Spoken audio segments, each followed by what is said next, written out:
Servant to the people of Queensland and Australia, I note that while the government's bill has some merit, it raises far more questions than it does answers.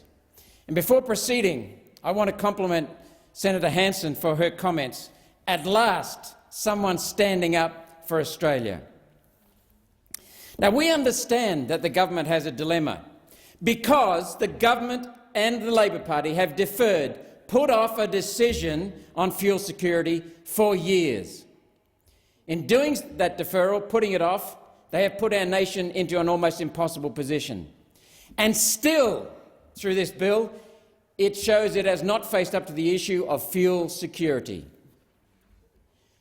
Let me remind everyone, energy is crucial to human progress.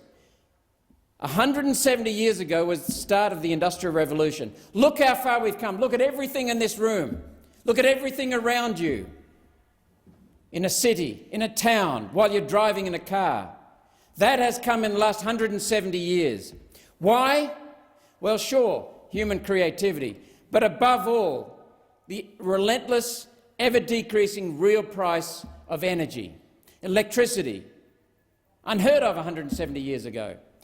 Coal-fired power stations, petroleum-powered cars, unheard of, undreamt of 170 years ago.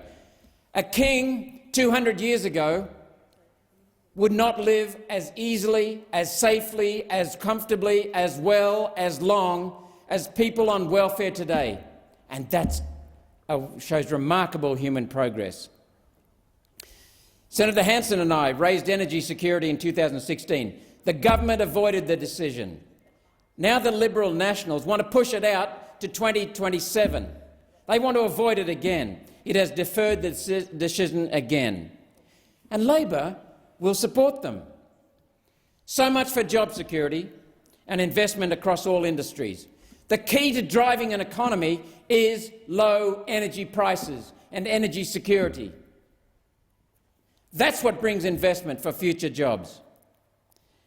Now, in response, what we see is a lack of thought and a lazy approach.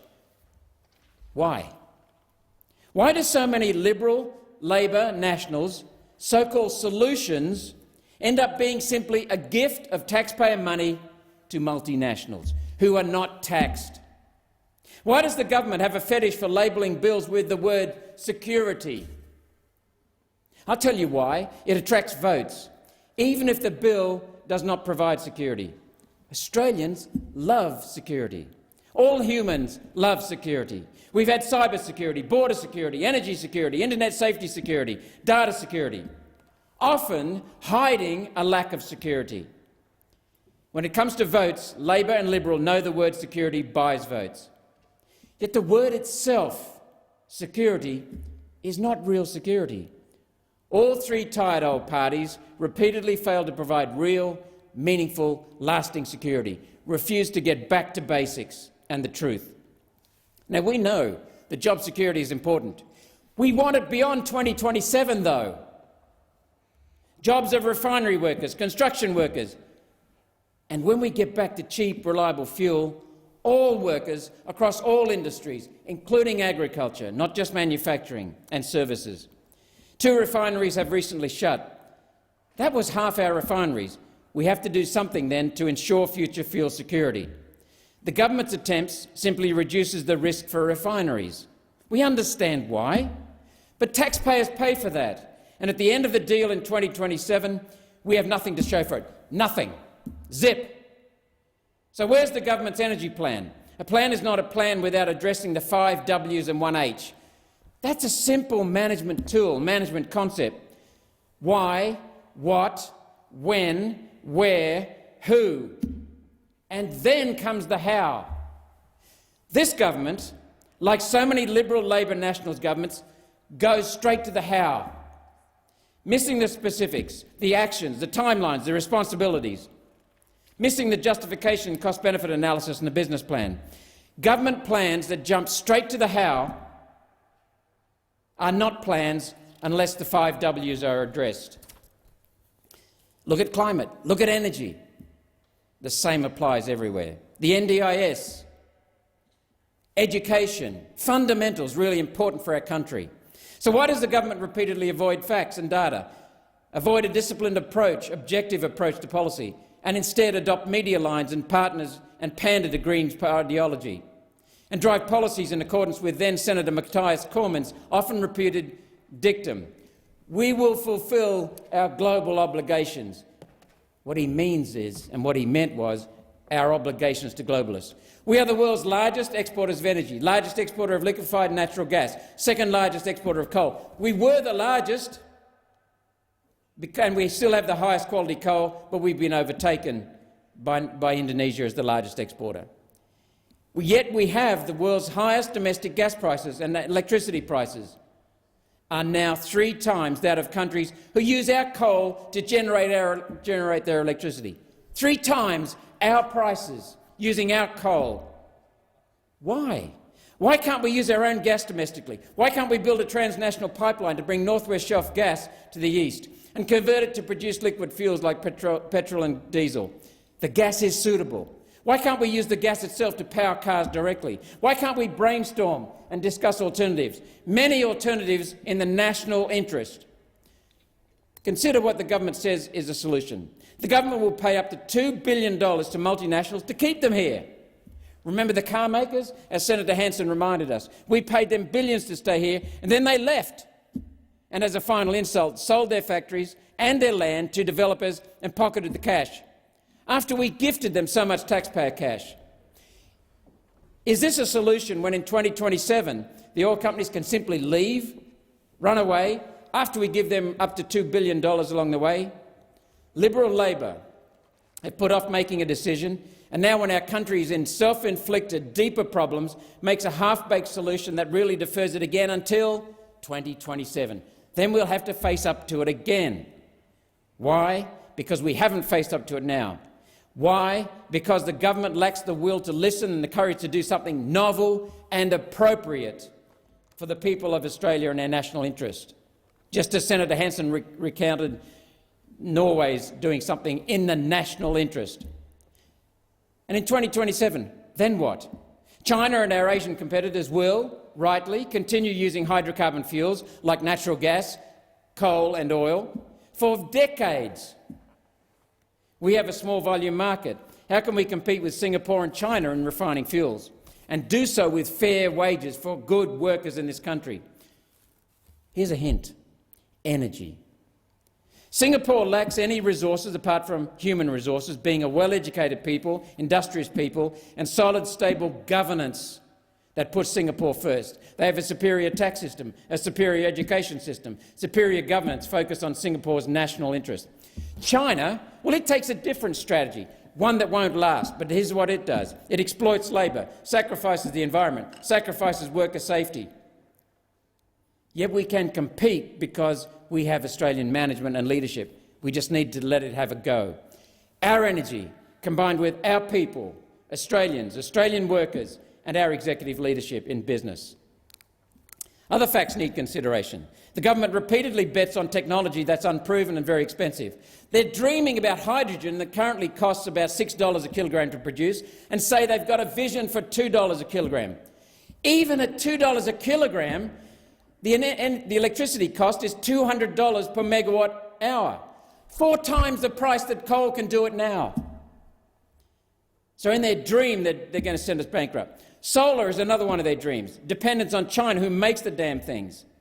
Cost, reliability, unreliability, instability, the loss of jobs. This is what the government is dreaming about. Wind, same applies. Dependence on China. Cost, reliability, stability, instability, and loss of jobs. China, meanwhile, continues building coal-fired power stations. And its Paris Agreement is to do nothing until 2030, and then maybe they'll think about it. We have abundant clean coal and gas. We should be the energy superpower, as we were when international investors flocked to the Hunter Valley, Central Queensland and Victoria to build aluminium refineries near cheap, abundant coal. Those jobs are gone, and under current Liberal Labor Nationals policies, the few that remain in aluminium are doomed.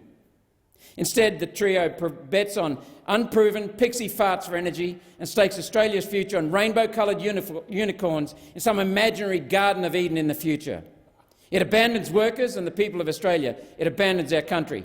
Hollow rhetoric, keeping people ignorant. Hollow rhetoric, destroying our economy. Hollow rhetoric, destroying our national future. So let's consider some possible options. What about this? Create a corporation to run the refineries. Issue government bonds, with bonds investing in the corporation in the same way we do with low-income housing. Buy the damn assets. Use the bond funds to buy oil and build additional fuel storage. Modernise the refineries to produce high-quality fuel to international standards. Fill up the oil tanks at start-up to eliminate risks to the market. Once it's up and running, sell 49% of the ownership in the refinery on the stock market and vest the 51% with the Future Fund. That's its job, holding assets on behalf of the Australian people to produce future income for future generations and ensure future security, fuel security. Government absorbed the initial risk. They're proven refineries anyway. Proven personal enterprise with oil industry executives to manage the business. Proven executives and proven workers running the show, combined with accountability from the market, the stock market. The benefits: Australians own the business, taxes stay here, overall cost to taxpayers is considerably less because we'd sell off half the enterprise. And the purchase price for an abandoned asset would be low, very low. People would buy shares because the risk is in setting up the venture and the asset will be stable. Fuel storage would work exactly as it does now on our overseas storage. Buy when prices are low and sell when prices are high to drive down prices at times of high price, as with our existing International Energy Agency commitments. Major fuel producers would buy shares to get access to trading in stored oil. We could make extra money storing oil for other nations, Pacific countries, Indonesia. Alternatively, fuel security is ultimately a matter of defence security. Has anyone in the government considered taking the refineries and getting the Defence Forces to operate the refineries in 2027? Could the government, as a minimum, simply take the refineries land if refiners close down and leave? If they shut up shop after we gift them billions, why not take their real estate? We need some skin in the game, as Senator Hanson said. We need some skin in the game. We need something for our money. Get the land as payment, partial payment. And then another issue: tax all companies fairly. Stop giving foreign multinationals a free ride. They exploit our resources, use our assets, use our services, use our trained people, rely on our defence forces, our laws. For free, damn it! They don't pay for any of it. Fix the tax system. Start with taxing multinationals. Jim Kalali, the former Deputy Assistant Commissioner for Taxation in charge of large companies and foreign taxation, said in 1996 and 2010, 90% of Australia's large companies are foreign-owned and since 1953 have paid little or no tax, company tax. Government needs to establish honest energy policies across all our energy needs, invest in infrastructure to restore our nation's productive capacity, restore national sovereignty, restore good governance based on data and facts, and on putting the national interest first. All these would be enormous changes from current government approaches, decades of such approaches. They would be a return to our nation's roots and the time when Australia led the world in per capita income. Instead, the government's approach is a short-term band-aid at best. 2027 is not the end.